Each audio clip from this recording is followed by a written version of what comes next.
नमस्कार, हरियाणा न्यूज देख रहे हैं आप और मैं हूं आपके साथ हितेंद्र। हमारे खास कार्यक्रम में आप सभी का स्वागत है। साल 2025 खूब मचा सियासी गदर। जी हां, यह साल पूरी तरह से राजनीतिक साल रहा है। हर मुद्दे पर जमकर राजनीति हुई है। बिहार और दिल्ली में चुनाव हुआ, देश में अचानक ही उपराष्ट्रपति चुनाव भी हुआ। भारत पाकिस्तान के बीच युद्ध जैसी स्थिति बनी, उस पर भी जमकर सियासत हुई। चुनाव आयोग, वन नेशन वन इलेक्शन, वक्फ कानून, एसआईआर और वोट चोरी समेत कई मुद्दे देश की राजनीति के केंद्र में रहे। विस्तार से आपको बताएंगे, देखते रहिए हमारा खास कार्यक्रम साल 2025 खूब मचा सियासी गदर।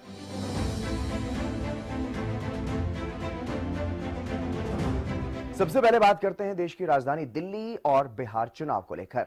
बिहार में जहां एनडीए को प्रचंड बहुमत मिला, तो वहीं देश की राजधानी दिल्ली में हुए विधानसभा चुनाव में भी बीजेपी का एक लंबा वनवास खत्म हुआ।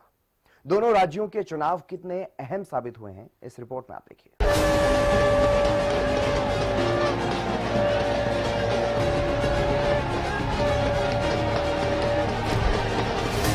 बिहार चुनाव, जहां 2025 के चुनावी रण में एनडीए ने ऐतिहासिक प्रदर्शन करते हुए 200 से अधिक सीटों पर कब्जा कर लिया।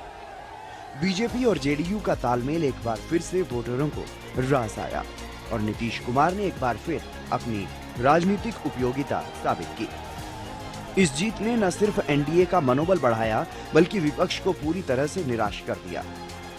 महागठबंधन की हालत पहले से भी बदतर रही। आरजेडी, कांग्रेस और वाम दलों की साझेदारी मतदाताओं को प्रभावित करने में असफल रही। तेजस्वी यादव की पार्टी सिर्फ 25 सीटों पर ही सिमट गई, लेकिन बिहार का चुनाव काफी दिलचस्प रहा। रणनीतिकार से राजनीति में आने वाले प्रशांत किशोर ने भी चुनाव के दौरान कई बड़े बड़े दावे किए थे। सब दावे धरे के धरे रह गए। उनकी पार्टी को कोई सफलता नहीं मिल पाई। ऐसे में एक बार फिर सीएम की कुर्सी पर नीतीश कुमार की ताजपोशी हुई और बिहार में बीजेपी और मजबूत हो गई। तो वहीं इस ऐतिहासिक जीत के बाद पीएम मोदी काफी गदगद नजर आए और कहा कि बिहार ने इस बार गर्दा उड़ा दिया। ये प्रचंड जीत, ये अटूट विश्वास बिहार के लोगों ने बिल्कुल गर्दा उड़ा दिया है।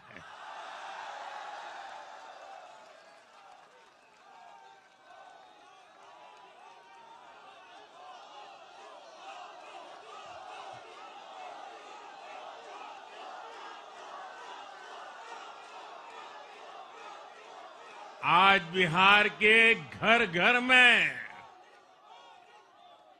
मखाने की खीर बनाना पक्का कर दिया है और मुझे खुशी हुई कि यहां भी मखाना की खीर सबको खिलाई गई है।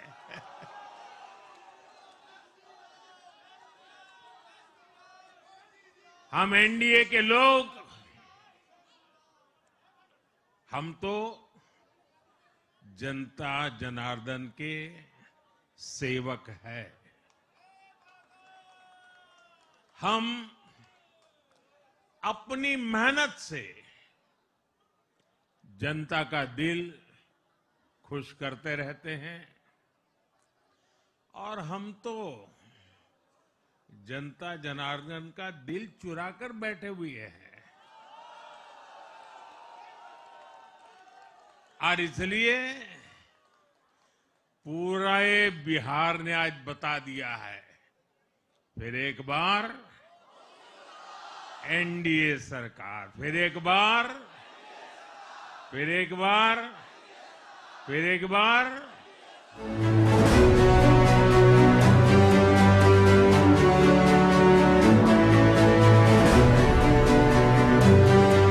और अब बात करते हैं दिल्ली चुनाव की।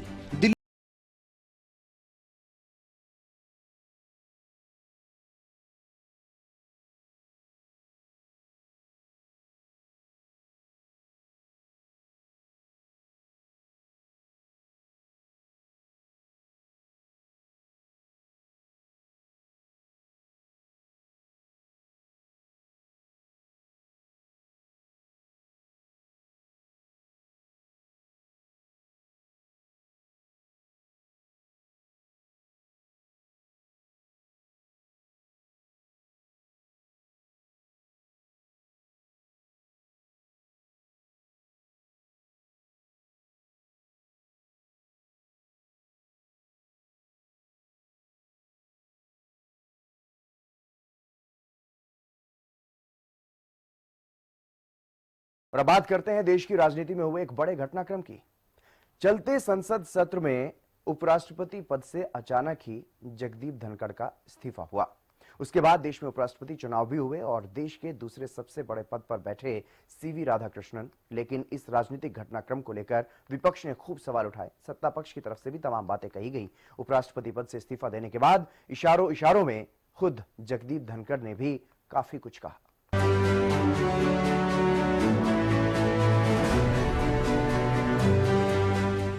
21 जुलाई 2000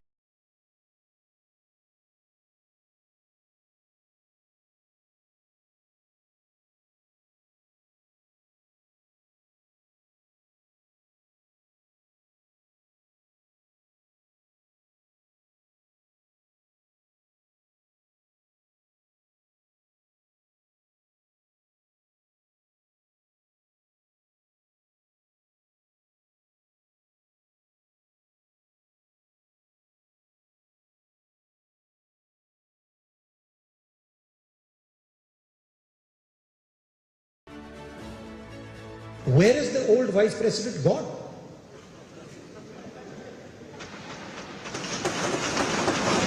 He's gone. So it's become like, like those Agatha Christie books. The day the vice president resigned, I think Venugopalji called me and said, vice president is gone. There's a big story about why he resigned. Some of you might know it, some of you might not know it, but there's a story behind it. And then there's a story about why he's in hiding. Why the Vice President of India, is in a situation where he cannot say a word. One word. Dhankhar साहब का इस्तीफे का पत्र स्वयं स्पष्ट है।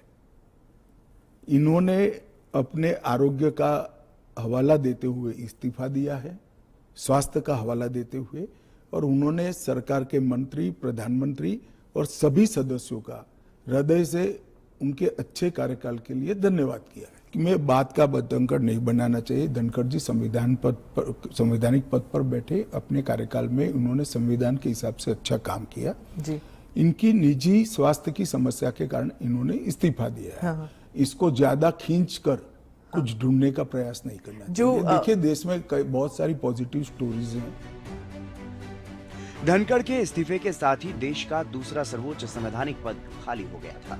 चुनाव आयोग ने तैयारी शुरू की और चुनाव प्रक्रिया शुरू हुई।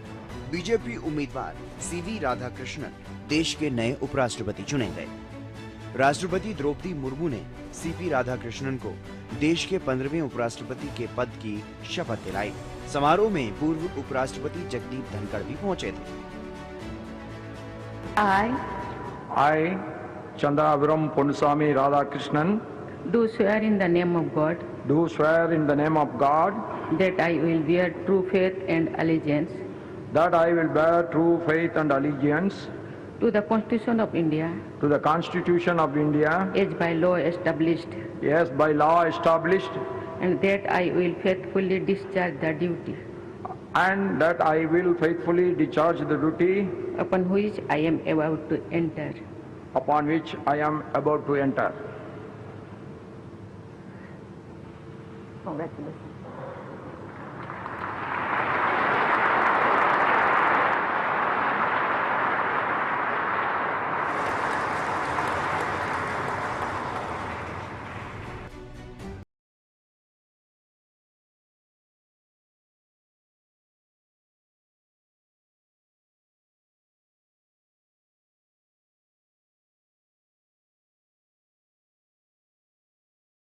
कोई नैरेटिव के चक्कर में न फंस जाए।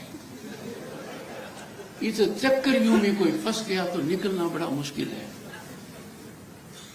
मैं अपना उदाहरण नहीं दे रहा हूं।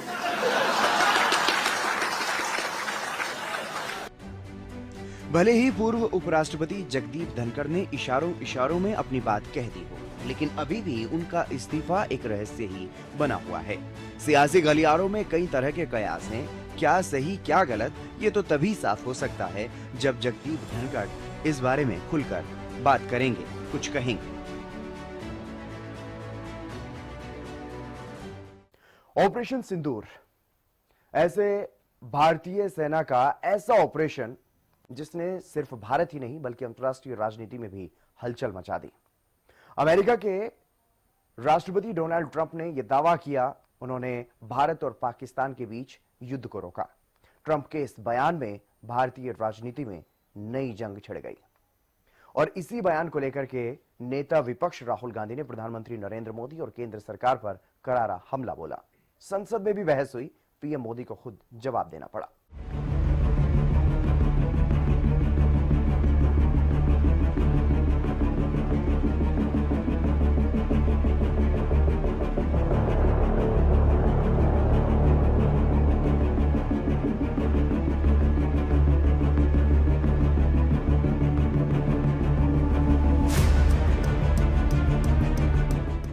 पाकिस्तान से आए आतंकवादियों ने जम्मू कश्मीर के पहलगाम में सारी हदें पार कर दी। एक बार फिर निहत्थे पर्यटकों को निशाना बनाया गया था और परिवार के साथ घूमने गए 26 लोगों को धर्म पूछकर बेरहमी से मार डाला। इसी आतंकवादी घटना का बदला लेने के लिए भारतीय सेना ने पाकिस्तान में मौजूद आतंकी अड्डों को निशाना बनाया और आतंकी ठिकानों को ध्वस्त करने का काम किया। लेकिन पाकिस्तानी सेना ने इस हमले को अपने ऊपर हमला माना और दोनों देशों की सेनाओं के बीच काफी जोरदार संघर्ष शुरू हुआ। इसी सैन्य अभियान को ऑपरेशन सिंदूर कहा गया। इस बीच पाकिस्तान की सेना ने युद्ध विराम के लिए भारतीय सेना से अपील की, जिसके बाद युद्ध पर विराम लगा। लेकिन इसका ऐलान अमेरिकी राष्ट्रपति डोनाल्ड ट्रंप ने किया। Well, I stopped the war between Pakistan. I love Pakistan. I think Modi is a fantastic man. I spoke to him last night. We're going to make a trade deal with Modi of India. But I stopped the war between Pakistan and India. This man was extremely influential in stopping it from the Pakistan side, Modi from the India side, and others. And they were going at it, and they're both nuclear countries. I got it stopped. I don't think I had one story. Did I have one story written about it? I stopped a war between two major nations, major nuclear nations. I don't think I had a story written about it, but that's okay. बस यही बयान जिसके कारण देश में छिड़ गया सियासी घमासान और इस सियासी बहस में पीएम मोदी और केंद्र सरकार पर अमेरिका के दबाव में आकर युद्ध रोकने का आरोप विपक्ष ने लगाया और खूब हंगामा देखने को मिला, जिसके बाद संसद के सत्र में भी इस मुद्दे पर चर्चा हुई। पीएम मोदी ने खुद विपक्ष को स्पष्टीकरण दिया। Donald Trump 29 times he said, 29 बार उन्होंने बोला कि भैया मैंने सीज फायर करवाया। अच्छा, अगर वो झूठ बोल रहे हैं तो अपने भाषण में यहां प्रधानमंत्री कह दें कि वो झूठ बोल रहे हैं। If he has the courage of Indira Gandhi, let him say here that Donald Trump, you're a liar. That you did not make a ceasefire and that we did not lose any planes. Let him say it here. दुनिया के किसी भी नेता ने भारत के operation रोकने के लिए नहीं कहा। 9 तारीख को रात को अमेरिका के उपराष्ट्रपति जी ने मुझसे बात करने का प्रयास किया। मैंने कहा कि आपका फोन था, 3-4 बार आपका फोन आ गया, क्या है? तो अमेरिका के उपराष्ट्रपति जी ने मुझे फोन पे बताया कि पाकिस्तान बहुत बड़ा हमला करने वाला है, ये उन्होंने मुझे बताया। मेरा जवाब था, अगर पाकिस्तान का ये इरादा है तो उसे बहुत महंगा पड़ेगा। ये मैंने अमेरिका के उपराष्ट्रपति को कहा।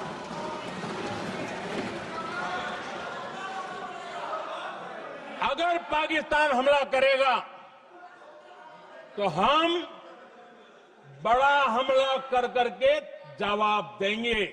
ये मेरा जवाब था। और आगे मेरा एक वाक्य था, मैंने कहा था हम गोली का जवाब गोले से देंगे। ये 9 तारीख रात की बात है। तो ऑपरेशन सिंदूर ने जहां देश का मस्तक ऊंचा किया, भारतीय सेना ने देश का सीना चौड़ा किया, लेकिन ट्रंप के दावे ने भारत की राजनीति में हलचल पैदा कर दी। हालांकि सच क्या है ये जांच का विषय है, लेकिन ऑपरेशन सिंदूर सिर्फ सैन्य अभियान नहीं बल्कि राजनीतिक बहस का केंद्र भी रहा है। अब बात करते हैं चुनाव आयोग और एसआईआर की। चुनाव आयोग की तरफ से जहां देश भर में मतदाता सूची में सुधार के लिए एसआईआर चलाया गया, तो वहीं कांग्रेस ने वोट चोरी को लेकर के चुनाव आयोग पर जमकर सवाल उठाए।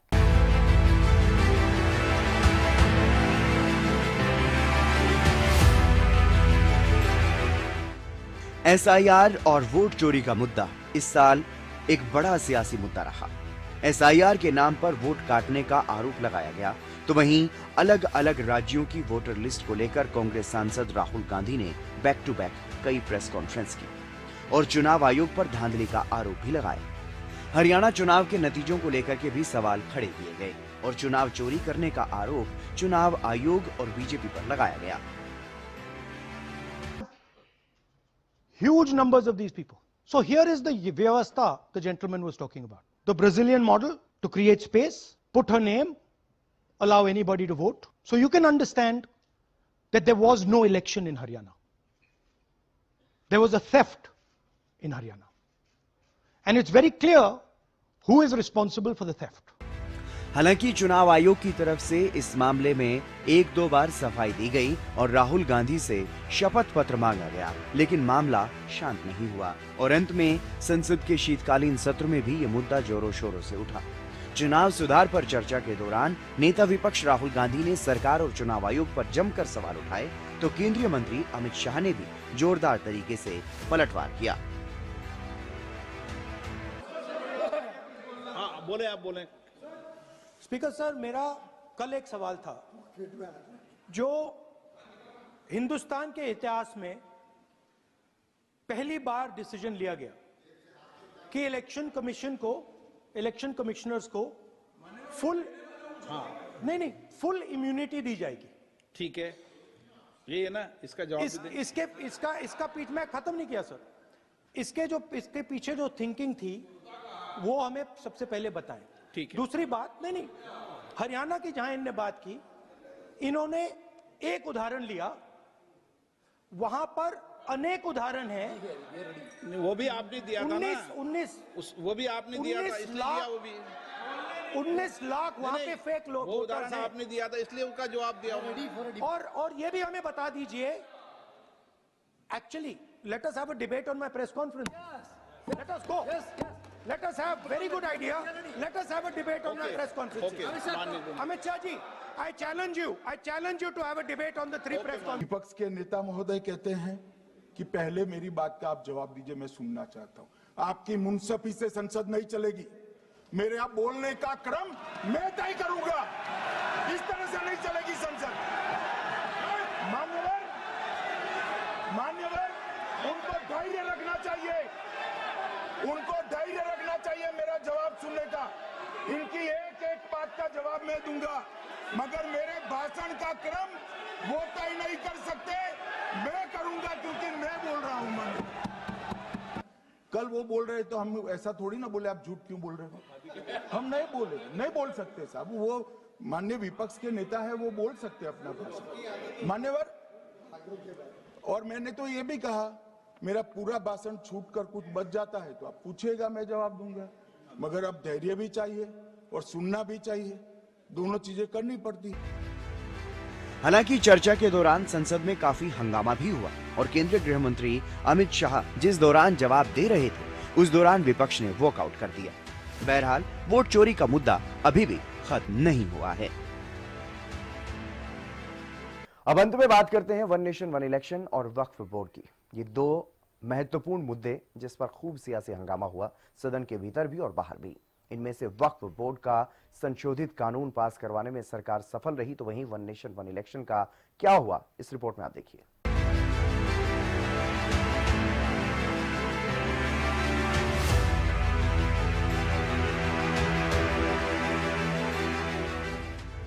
वक्फ बोर्ड पर नेताओं में जमकर वार पलटवार हुआ।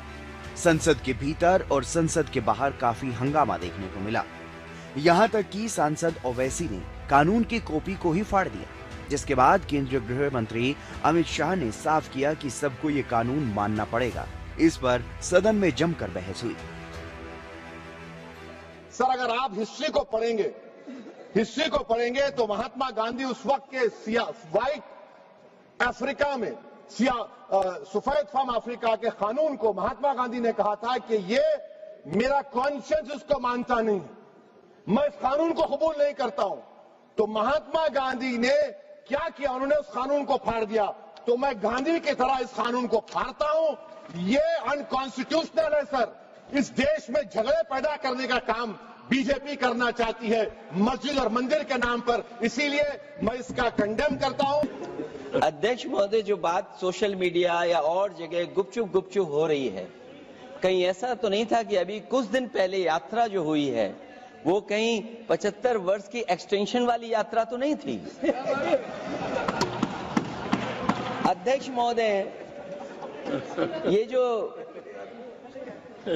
इस बार जो वक्फ बिल आया है, नाकामी का पर्दा इस बार है वक्फ बिल। और नाकामी कोई एक आध नहीं है, मैं कई नाकामियां बता सकता हूं। कोई भी फैसला मान्यवर कायदे की कोर्ट से बाहर कैसे हो सकता है?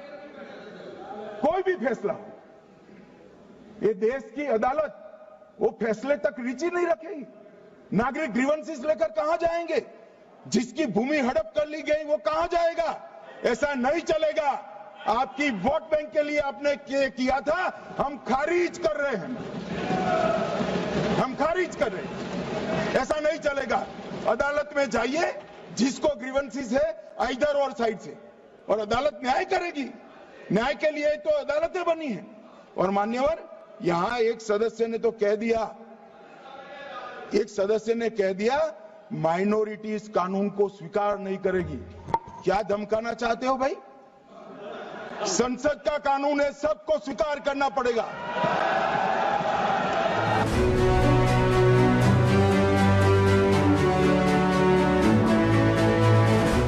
वन नेशन वन इलेक्शन एक अहम मुद्दा देश में बना रहा। PM Modi one nation one election को भारत की प्रगति के लिए जरूरी कहते रहे हैं। देश के प्रधानमंत्री लाल किले से भी वन नेशन वन इलेक्शन का आह्वान कर चुके हैं। एक कमेटी ने बहुत बढ़िया अपना रिपोर्ट तैयार किया है। वन नेशन वन इलेक्शन के लिए देश को आगे आना होगा। मैं लाल किले से तिरंगे की साक्षी में देश के राजनीतिक दलों से आग्रह करता हूं, देश के संविधान को समझने वाले लोगों से आग्रह करता हूं कि भारत की प्रगति के लिए, भारत के संसाधनों का सर्वाधिक उपयोग जन सामान्य के लिए हो, उसके लिए वन नेशन वन इलेक्शन के सपने को साकार करने के लिए हमें आगे आना चाहिए। इस मुद्दे पर साल 2025 में काफी हंगामा देखने को मिला।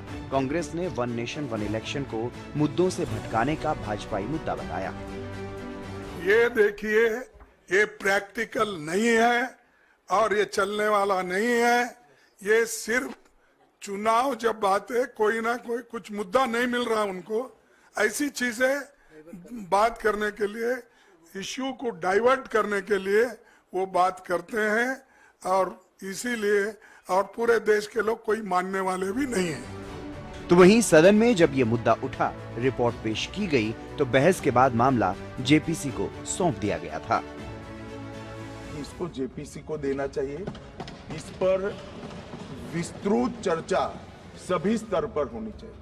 इसलिए मुझे लगता है कि इसमें सदन का ज्यादा समय जाया करे बगैर, अगर मंत्री जी कहते हैं कि इसको जेपीसी को सौंपने के लिए वो तैयार है, तो जेपीसी में सारी चर्चा होगी, और जब जेपीसी के रिपोर्ट के आधार पर कैबिनेट इसको पारित करेगी, तब भी फिर से चर्चा होनी है।